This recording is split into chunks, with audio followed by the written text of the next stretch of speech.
I'm, you know, not the most traditional person.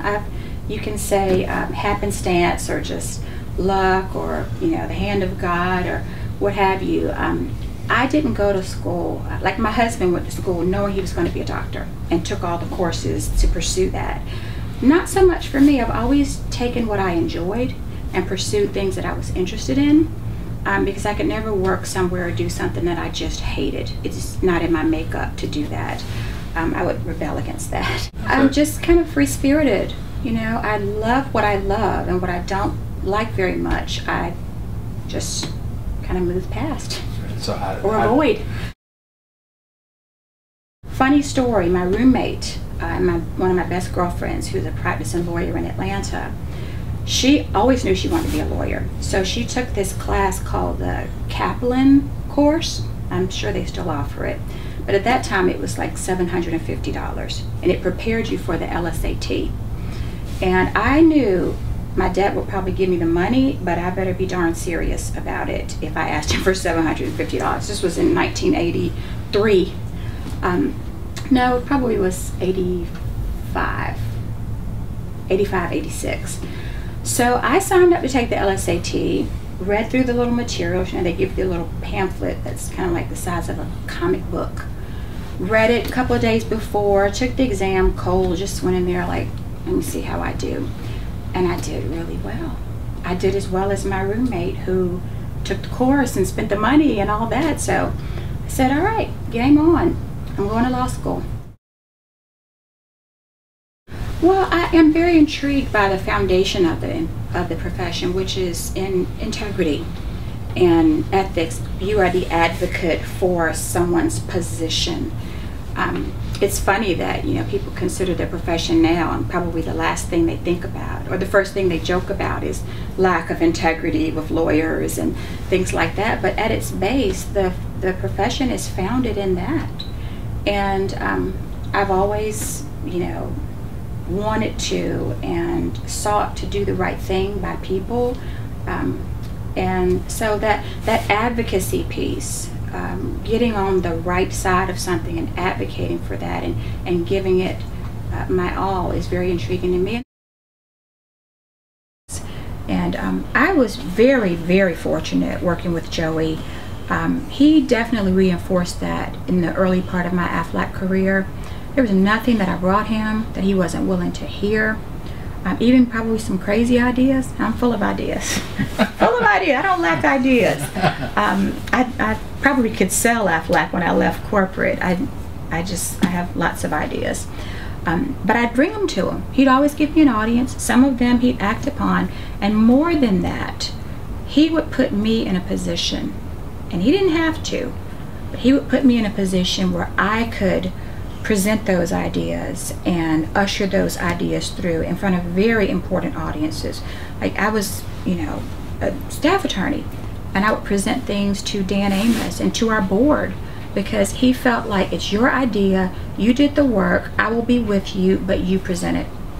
And that lesson for me in just servant leadership, because I've certainly worked for people that I could have done all those things and I would never have seen the light of day. That information would have been taken and presented like I never existed. But that was not his way of leading, and that has not been my way of leading.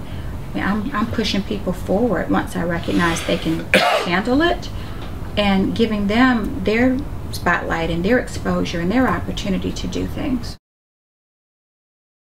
I loved that job. I loved working for Joey Loudermilk. I loved my colleagues.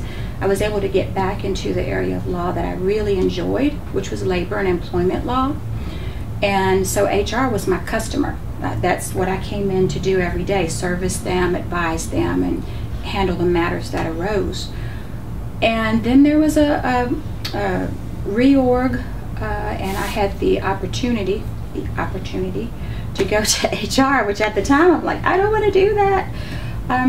For two reasons, and I can look back and kind of laugh at my younger self then, because I didn't want to go. I thought being a lawyer was the epicenter of everything that was going on around here. Like, this is where all the action is, and how could I leave this to go to HR?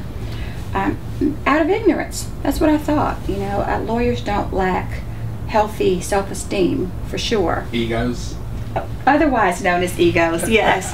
But so I was intrigued by the fact that there were issues and problems to be addressed in HR, which I was very familiar with because I worked with him every day.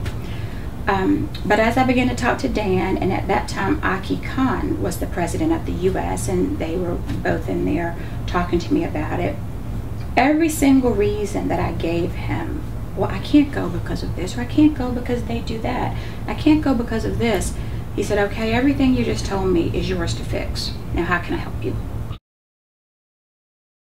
It's pretty scary for me. I mean, it was going from, again, lawyers aren't trained to manage and lead people.